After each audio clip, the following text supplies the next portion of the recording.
active and defending. I think it's like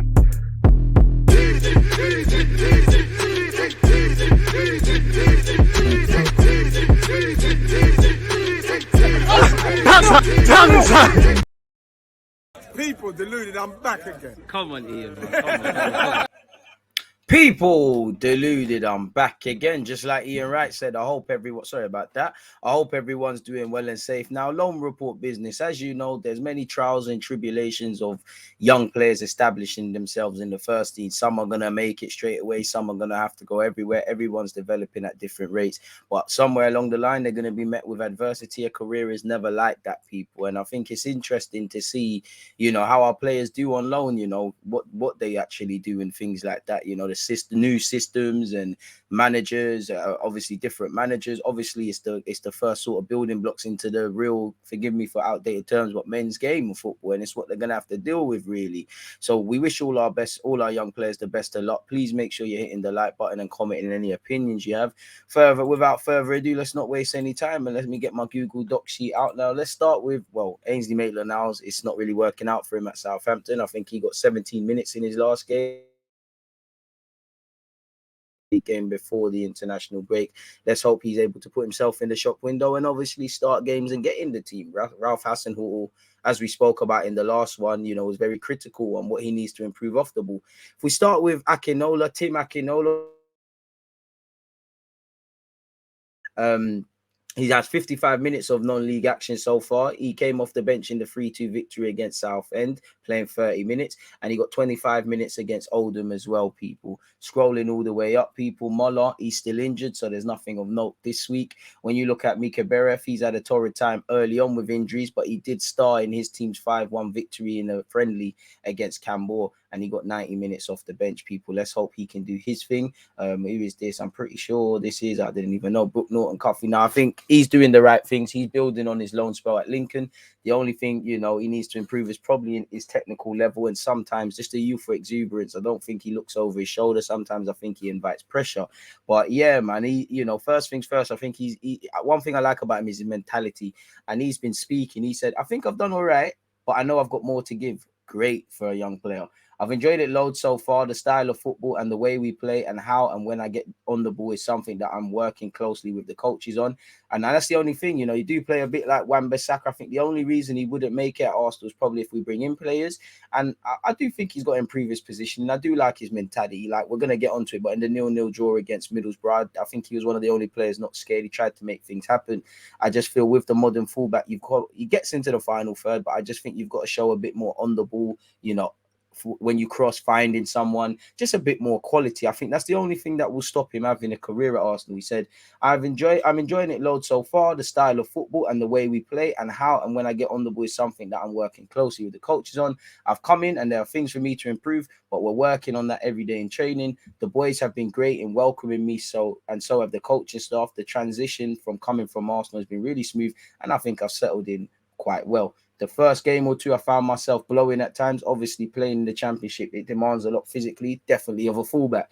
The work we get through means that you can just feel yourself breathing a bit, but it's about getting up to speed and being able to cope with it. We work very hard in training to be able to do that. So when it comes to games, you're fit enough to handle the demands. We're working on my individual game and the team's game, and I've really been enjoying learning. The Championship players and maybe even some Premier League level players. It's always a challenge for me to come up against them, but you have to do that if you want to improve. There are a few things that myself and the coach and the manager, agree that I can get better at, and I know that I need to do.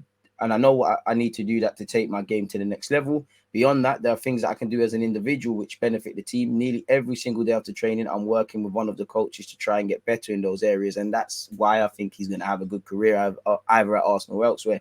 There aren't many players in England youth age groups that are playing at Championship level regularly or are out on loan. I think most people at my age are just getting into the routine of going out on loan. So hopefully I'm a bit ahead of the curve in my experience in that department. To come out, learn and play men's football is only going to benefit me as a player.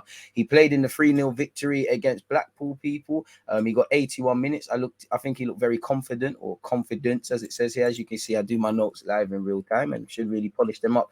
I think he drove when he could. He won his individual battles, and at the time he's got 5 appearances in the Championship and counting. It was a 0-0 against Middlesbrough. I think he did well defensively. Couple of moments he could have done better. Like there was an incident, the ball's going out of play. Probably should have just taken the throw, and he's tried to hook it and he put his team under pressure. But I do think he did well. I think he tried to get forward. I think his touches let him down. I don't think his crossing or in the final third was good enough. I like the fact that he didn't hide. Like he really was trying. You could see he really wanted his team to win. And as I said, I think the mentality is good to be able to do that in the Championship away from home as a young adult, as a young man in football is good. And like I said, if he doesn't have a career here, Arsenal need to make money on this individual. I think 6 out of 10 for that. That was on Sky Sports. Just before half, when you looked at the 53rd minute, he had 20 touches, which was one of the fewest on the pitch. Just little point. I think he coped with his duels well. I think his first touch let him down, and he also got 80 minutes in this game. And it was a bit of an Arsenal reunion because Bramall was there, and both the bowlers that used to be at Arsenal were also there, people. So big up Brook Norton-Cuffy for his development. Hopefully he keeps doing his thing, people. Obviously Miguel Aziz is over in the second division in the Segunda division, but yet in Spain. He faced off against a teammate in Marcelo Flores. Obviously Marcelo, we're going to get onto it, didn't start, but he got 80 minutes following an injury in the build-up to the game to a teammate, which is good. And he also got 40 minutes in his debut game in the victory against Tenerife, people. Neat passing, but nothing really of note. So hopefully he can keep developing. Marcelo Flores, again, yet to complete 90 minutes. 0-0 in the game against Burgos. He got 18. He got 26 minutes against Ibiza, Miguel Aziz's team. I think he's shown some decent cameos when we're speaking about him, but there's nothing of note really and truly. But, this is his first loan. Let the man develop. Miguel Aziz is his second loan. You want to see him build on the performances and the experiences, better yet, from the Portsmouth one. Bit like Brook Norton-Cuffy had a great spell at Lincoln. Want to see him do even better at Rotherham and even better next year, whether he's going to be in Arsenal's first team or elsewhere, people. Again, these players are developing. Minutes are currency. So big up Marcelo Flores. Ryan Elaboso is over there in Scotland, people. He's made 9 appearances so far. His team are 11th in the table.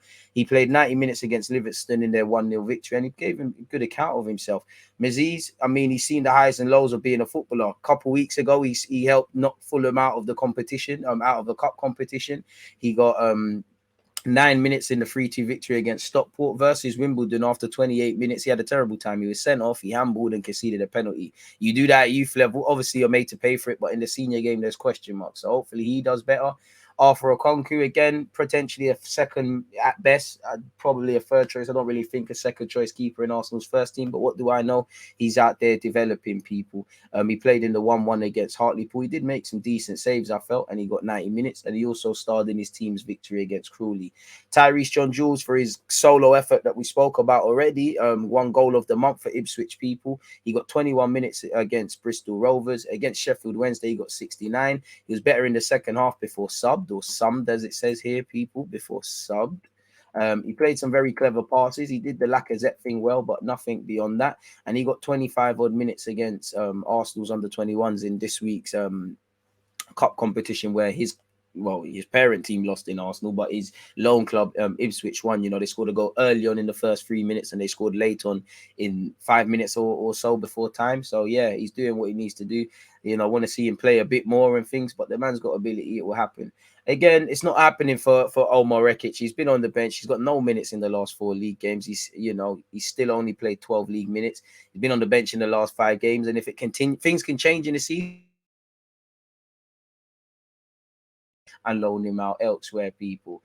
Again, Alex Kirk wasn't available against Patrick Thistle, to my knowledge, but he's made 6 appearances over there in Scotland. Unfortunately, Harry Clark is still injured, people. When you look at Auston Trusty, I think he's staking a claim to be early contender for Lone Player of the Year. I don't know if he'll make it at Arsenal. I'm a bit pessimistic, but he's taken to life to Birmingham very well, people, really. The fans are loving him. He played in the 3-2 victory against West Brom, good on the ball once again, and got 90 minutes. He also played in his team's victory against Preston, people.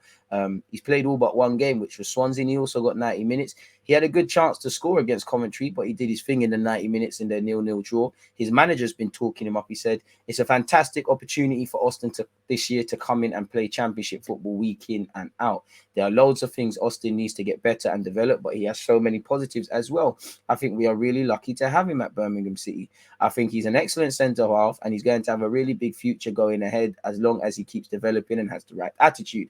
I think he's very athletic. He's got everything to play in the Premier League. So why not for Arsenal? We have given him the opportunity to develop and play. He's been in the MLS, which is a different level to this. This is part of his development to come here and to play. The way he is playing, is full credit to himself. He'll be the first to say he needs to improve on areas. Austin has a really good chance. So keep developing and put yourself in the shop window, which is probably unlikely to make it at Arsenal, but you never know, people. Charlie Patino, he's back from his injury. Recently made his debut for England's under-20 side, and he scored his first goal for Blackpool and his second career senior goal. Obviously he scored for Arsenal in the cup last season. He scored a neat range finish in his side's victory against Millwall. Bagged in the 33rd minute, close range finish, first league goal, second pro goal, completed 89 minutes, which is a good look. And he's got 5 championship appearances. Hopefully he stays fit, keeps developing and things like that, people. He got 24 minutes on his initial return from injury in the 3-0 L against Rotherham, people. When you look at Balogun, he's not really been as prolific as he could be, but he has had some interesting comments. He said, I spent my whole career in London, so when I came here, I knew it was going to be different. I didn't know the language, and I'm still trying to learn. That's going to improve you as a human, let alone a footballer. But for me, it's important to step out of my comfort zone, amen, and challenge yourself. This is the reason I'm here, and hopefully this decision will be good for me and pay off, people. Apparently Reims tried to offer him a scholarship and a pro when he was actually, making his early inroads into Arsenal. Their general manager said, we looked at him and tried to sign him to his first pro contract. This created the first relationship. His agent has said, people, signing such a player is normally, since then, his agent and Arsenal have remained in good contact. Apparently, the head of recruitment said, signing such a player is normally unattainable for a club like us. Balogun's agent remained close with the club and found that the project was interesting. And if they tried to sign you then, is it any coincidence beyond the obvious of what Balogun's done, why it's been all right there? On Arsenal's side, they immediately understood our ambition for Folarin. He knew that we believed in him and that we'd give him lots of game time. All that allowed the transfer to be completed quickly. So big up Balogun. Hopefully he can keep doing his thing. A quiet day at the office. Nothing really of note in the 3-0 L against Monaco. He also played the ball a bit too much, and ultimately I think he was a bit quiet in the attacking front. But these young players are going to have good and better periods. Hopefully he can keep scoring, keep developing, and either come back a better player for Arsenal or one that could be sold in a year or two for decent money and keep reinvesting, and he can do his thing, people. Nuno Tavares was gifted player of the month, people, over there at Marseille. Ironically, I think he did all right in the Europa League, in the Champions League. I think he did all right defensively, which isn't there. Don't think he did well against Spurs. They were down to 10 men. I don't think he was alone, but he didn't stop the cross for Spurs' first goal, or Richarlison's first goal against. Came off the bench, played just over an hour, nothing really of note. But as you know, with Nuno, he tried, in my opinion, to provide attacking threat. In the draw against Reims, he made minor errors. Sometimes the passing weren't consistent. Sometimes he had to be bailed out by teammates. Nothing really of note once again. But once again, it's good going forward. And as you can see there, I don't think his marking was the best, really. And this is why all of these young players are out on loan, so they can develop, people. So yeah, obviously my next loan report will obviously be when there's things to talk about. I'm no expert. I can't be an expert on all of them. I'm not an expert on none of them, people. I just like to see their development so that if they return to Arsenal, where are they at? As I said, please make sure you're subscribed, you've hit the like button, you comment any opinions, and most importantly, stay blessed, stay safe. That's my loan report done. Bless up, people. I'll see you lot in a bit. There's always just that active defending. I think it's like